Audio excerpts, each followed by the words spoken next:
You're right, all. Happy New Year. Hope you had a good Christmas, etc. Obviously, I've just returned from London. I'm just going through my SD card gradually, putting a few videos together.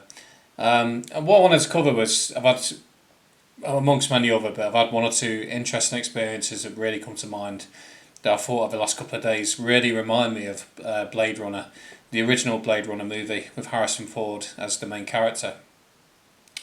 The main point it reminded me of is when it was raining in this sort of urban metropolis, very futuristic urban metropolis, where he's surrounded by, he's the only white person in the area, the only person speaking English. And I've had two experiences that really, were honed in on my mind of feeling like an absolute minority in the area that I was. Now, the first one comes at Pret. Obviously, anyone who remembers that famous Question Time clip, who would be serving our coffee in Pret? That one. I went into there, and it was quite quiet when I went in. There's only about 20 people in there, and they were all kind of spread out enough to give plenty of room. And none of them were English, they're all foreign.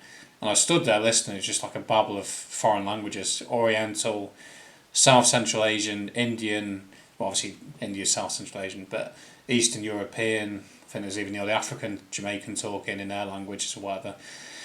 And I went up to the till, and they're all Indians, and the Indian guy served me. He was a nice guy, polite, pleasant. And he served me, and I went, and it was basically takeaway only. And I went and sat down because I've been walking for hours and hours. And I walk pretty much barefooted because of the shoes that I wear. There's no support on them, so my feet were killing.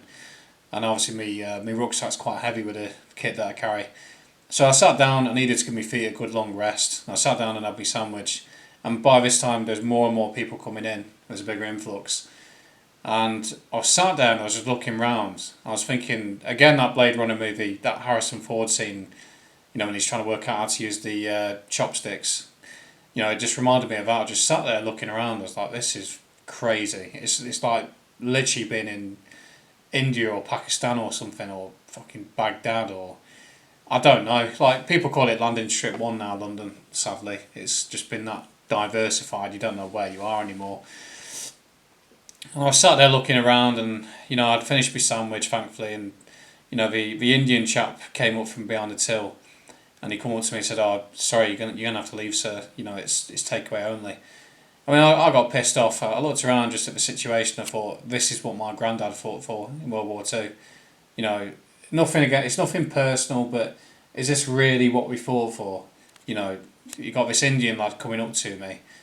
Nice guy. I've said it. He's a nice guy. I'm sure pretty much everyone in that Pret cafe was fine, but it's not right, is it? This is England. That's the capital of England. It should be full of Cockney sparrows and cheeky chappies, but it's not.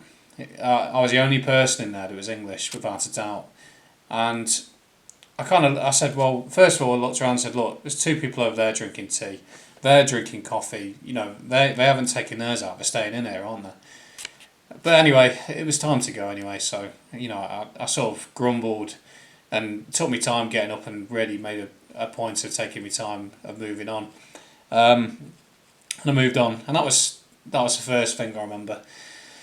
The second one was the train journey back to Derby, and I got on the train at St Pancras. No problems with the trains, on time.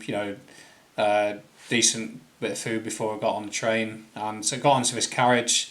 When I first got on there, it was quite quiet and nice, and then it was like Apu Nasser Pasapino, or whatever his bloody name is, off The Simpsons, with his 8 kids walking on his octuplets, and it quickly changed into like some bloody Indian carriage.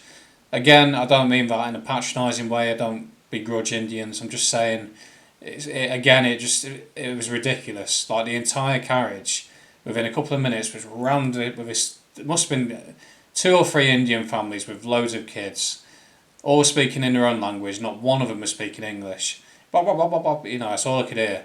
And then behind me was a couple of Chinese or Oriental people with face masks on. And then there was an African woman behind me.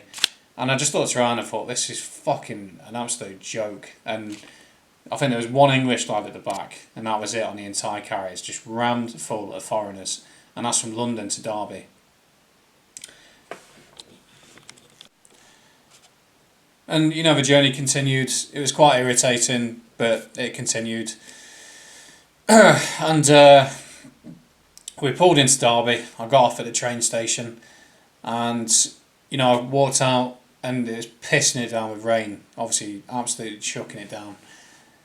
Now, as you're aware, in the videos I've made before, as you get out to Derby Station, there's 3 hotels, and they're all full to the brim with migrants. Are they migrants is the question, of course. Are these not Africans and Arab mercenaries that are probably being brought in for 15-minute city checkpoints and things like that?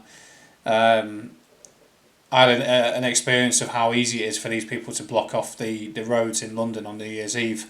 They can just put barriers in place and block you off from getting out, which is a bit of a telling sign. Although for the time being, that's a police force. Imagine if it's a load of African Arab security guards. Anyway, so I walked past these 3 hotels, and I made sure to have a good long look inside the windows. And to be fair, they're all just sat in there on the phones. And like I said before, I was in the forces. I've seen people in the barracks, and it just reminded me of that. A lot of people bored, sat around in the barracks, looking around on the phones. And I walked past, went all the way up to past the Telegraph, I think it's called, the Royal Telegraph, on the roundabout. And I looked inside at all these English lads just getting pissed up, watching the darts, playing pool. And I just thought, I'm nothing special myself, no bloody martyr. But I just looked at them, these lads, these NPCs, they're probably absolutely clueless to what could be potentially going on. Maybe if they understand it, I'm sure deep down they probably don't like what's happening. But I just thought, if anyone ever writes a book about this in 100 years' time, says how Britain was colonised, it'd be shocking to think, looking back on this, after all that people have been through over these thousands of years of this country's history, and the way people behaved was to sit around getting pissed up, and it just, what's the old saying? Tolerance and apathy is the last virtues of a dying society. I think that was Aristotle or Plato that said that, but certainly apathy is there, and I suppose tolerance is there because we're tolerating it. When I got to Derby city centre, which was a grim walk through a quiet, but obviously you see these poor white British lads who are homeless, sitting outside in the rain. Not really much hope for them. And I walked down, got to the bus stop. There was no buses to the morning, so I got to a choice. Either I run/walk the 3 miles back home in the rain, or I pay some Muslim taxi driver to take me home. And I walked all the way back in the rain because I'm not compromising on that. I'm not funding people who are going to replace me, and people who are the vast majority of Muslims, I'd say, don't like us and are here to take over and cause problems. From what I've seen, you get a few good ones, I'm aware of that, but by and large, I'm well aware of what these people are really about. But the whole thing just reminded me, because of the rain, a combination of the rain and that feeling of sort of being in a foreign country as a minority, and especially in a bizarre situation, and the futuristic side of it, all the technology and Fifth Element sort of people, cyberpunks, aren't they? I think they're called. The whole thing just reminded me of like me being the real life sort of Harrison Ford in Bladerunner. Even the point where he gets back to his little flat and he's talking to a computer, editing his photos. So so it's like being the real life Harrison Ford. The other stuff to do with London, I'll cover that later on. But just to get that off my chest, sort of like a Dear Diary sort of thing, really. And I'll put it out there. Hopefully, people can relate. And if not, whatever. That's how I see it. I'm entitled to my own perception for the time being, until we end up in these indoctrination camps, if the elites get their way. That's it. Cheers.